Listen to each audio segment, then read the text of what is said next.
La mère de Fiona a reconnu que Fiona était morte, qu'elle était morte accidentellement, qu'elle n'était plus là et qu'elle avait été enterrée.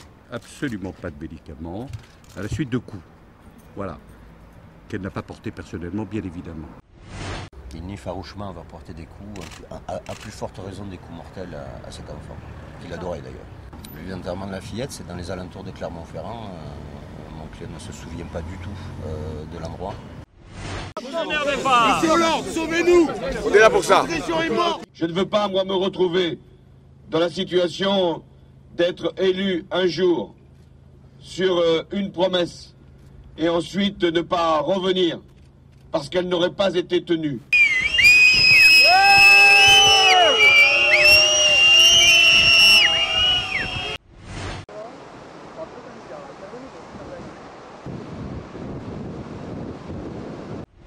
Cette fois-ci, les chiffres sont encourageants. Moins 1,5%, 50 000 demandeurs d'emploi sans activité de moins au mois d'août.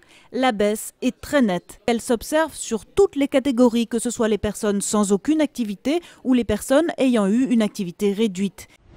Ça a été musclé, si je puis dire. On s'est dit les choses fermement, vertement, avec tout le respect qu'on doit à la fonction présidentielle, évidemment.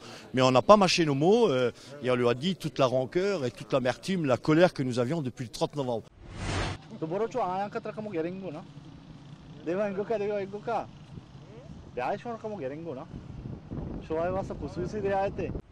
Une cinquantaine de personnes ont observé une minute de silence lors de cet hommage sobre, solennel.